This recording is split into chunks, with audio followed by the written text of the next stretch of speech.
Bonjour tout le monde et bienvenue dans ce nouveau décryptage. Aujourd'hui, on s'attaque à un mythe, ou plutôt à une gigantesque illusion, l'image qu'on se fait des vrais millionnaires. Oublions tout de suite les clichés d'Hollywood, les yachts géants et le champagne qui coule à flot. On va plonger au cœur des vrais chiffres pour voir comment ces fortunes se construisent vraiment au quotidien. Et croyez-moi, la réalité est à des années-lumière de ce qu'on essaie de nous vendre en permanence.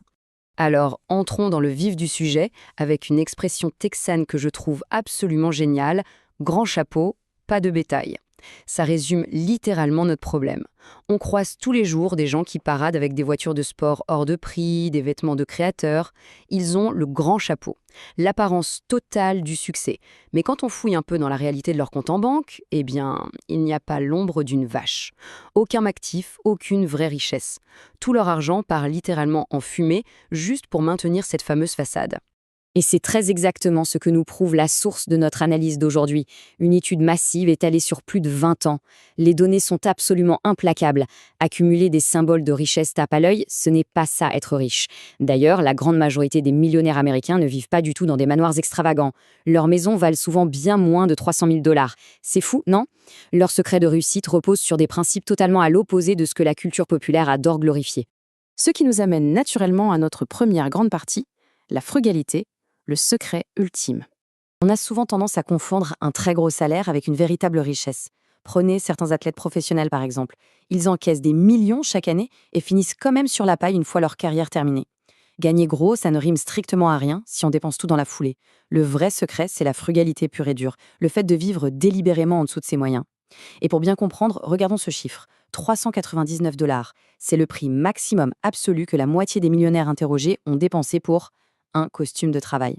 Oui, la moitié de ces personnes totalement indépendantes financièrement n'a jamais mis plus de 399 $ dans un vêtement professionnel. Ça choque à chaque fois, mais en fait, c'est d'une logique implacable. Ces millionnaires sont le plus souvent des travailleurs indépendants, des entrepreneurs de l'ombre, dans la voirie ou la revente de pièces détachées par exemple. Ils se fichent pas mal d'impressionner la galerie avec des vêtements sur mesure. Et on pousse cette logique anti-consumériste encore plus loin, avec un autre chiffre incroyablement frappant, 235 $. C'est le prix maximum que la moitié de ces mêmes millionnaires ont déboursé pour s'acheter une montre. Oubliez la fameuse Rolex incrustée de diamants. Leur montre de tous les jours, c'est une petite Seiko ou une Timex, tout ce qu'il y a de plus banal. La leçon ici est limpide. Les gens véritablement riches fuient comme la peste les objets qui perdent rapidement de la valeur. À la place, cet argent, ils préfèrent l'investir dans des actifs financiers qui vont s'apprécier avec le temps. D'ailleurs, il y a une anecdote carrément hilarante dans l'étude qui illustre cette philosophie à la perfection. Imaginez un instant la scène. Des chercheurs organisent une interview ultra prestigieuse dans un penthouse luxueux de Manhattan pour recevoir un décamillionnaire qu'ils ont gentiment surnommé Monsieur Bud. Pour l'accueillir dignement, ils sortent le grand jeu. 4 sortes de pâtés raffinés, du caviar et un grand cru de Bordeaux millésimé de 1970. Et sa réaction face à ce festin? Il refuse poliment le tout et lâche en souriant qu'il ne boit que du scotch et 2 types de bières, la gratuite et la Budweiser. Il a fini par grignoter de petits biscuits salés, tout simples. Bref, ces individus refusent tout simplement de jouer le rôle que la société veut à tout prix leur faire jouer. Passons maintenant à notre deuxième partie, l'équation de la richesse. Au-delà de ces petites histoires savoureuses sur la frugalité, il y a une question essentielle qui se pose. Comment savoir de manière très objective si on est vraiment riche? Eh bien, selon les données, il y a 2 facteurs surpuissants pour déterminer le patrimoine net qu'une personne devrait logiquement posséder, l'âge et le revenu. C'est purement mathématique. Plus on gagne bien sa vie et plus on avance son âge, plus on a eu de temps et d'opportunités pour accumuler un patrimoine conséquent. Alors, le point crucial, c'est cette équation mathématique. Elle est toute bête, mais redoutablement efficace. On prend son âge actuel, on le multiplie par son revenu annuel total avant impôt, sans compter les héritages bien sûr, et on divise ce grand total par 10. Et voilà, le chiffre qu'on obtient représente la richesse de base attendue pour ce profil précis. Pour vous donner une idée concrète, disons qu'une personne de 41 ans gagne 155 000 $ par an. Avec cette petite formule, on sait qu'elle devrait posséder un patrimoine net d'environ 635 500 $. C'est littéralement la boussole absolue pour savoir si une trajectoire financière tient la route ou si elle va droit dans le mur. Ce qui nous mène directement à notre troisième partie. PAO contre UAO. Quand on s'amuse à appliquer cette fameuse formule au revenu confortable, on voit émerger deux profils totalement opposés. D'un côté, on a les PAO, les prodigieux accumulateurs de richesses. Eux, ce sont les ninjas de la frugalité. Grâce à une discipline de fer, ils ont réussi à accumuler au moins le double du patrimoine prévu par la formule. Et puis de l'autre côté, on a les UAO, les sous-accumulateurs de richesses. Eux, à cause d'un mode de vie entièrement centré sur la consommation, ils se retrouvent avec seulement la moitié, voire beaucoup moins, de la richesse qu'ils devraient normalement avoir. En résumé, les PAO construisent des montagnes de sécurité financière, pendant que les UAO vivent suspendus à leur prochain chèque, peu importe la taille énorme de ce chèque d'ailleurs. Et ceci illustre brillamment le contraste entre deux profils très concrets étudiés dans cette recherche. Prenons Monsieur Richards qui vend des mobil-homes.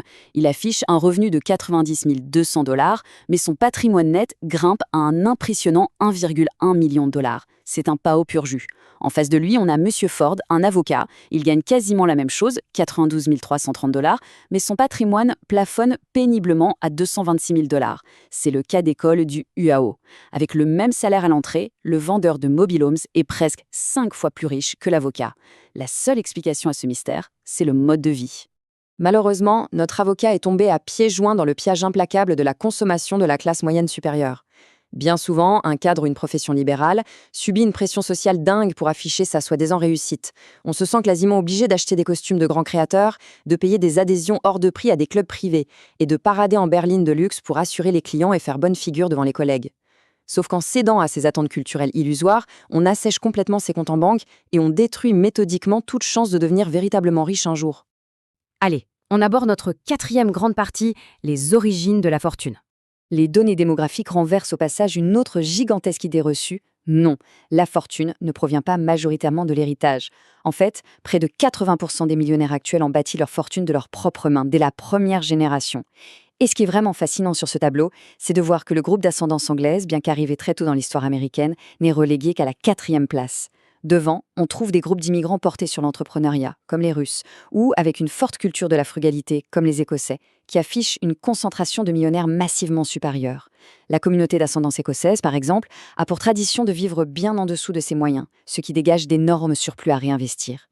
Comme quoi, nos comportements économiques comptent infiniment plus que nos origines territoriales. Et tout ça met en lumière une dynamique intergénérationnelle qu'on appelle le phénomène Victor. Franchement, c'est d'une ironie tragique. Victor, c'est l'archétype de l'immigrant prospère, ouvrier, bosseur acharné, frugal à l'extrême. Il a bâti la richesse familiale à la sueur de son front. Naturellement, il veut une vie meilleure pour ses enfants. Alors il va les pousser au maximum à faire de longues études universitaires pour devenir des cols blancs respectés. Mais, sans le vouloir, en les projetant dans ce monde obsédé par le statut social, il les empêche de développer cette fameuse discipline d'épargne qui a justement créé la fortune de la famille. Ces enfants commencent à travailler plus tard, prennent goût à une consommation intense et finissent invariablement par devenir de parfaits sous-accumulateurs de richesses. Après cette vaste exploration sur ce qu'est la vraie nature de la richesse, on se retrouve face à une ultime réflexion. Échanger une vraie indépendance financière contre des objets tape à l'œil pour afficher un pseudo-statut, est-ce que ça en vaut vraiment la peine? Les vrais millionnaires ont tranché depuis longtemps. Ils préfèrent très largement la tranquillité d'esprit d'un patrimoine solide à l'approbation totalement superficielle des autres. C'est une pensée qui donne sérieusement envie de remettre en question nos propres réflexes d'achat, de jeter par la fenêtre cette pression du paraître et de repenser de A à Z la manière dont on définit la vraie réussite économique. Sur ce, merci d'avoir suivi ce décryptage et à très bientôt pour de nouvelles analyses.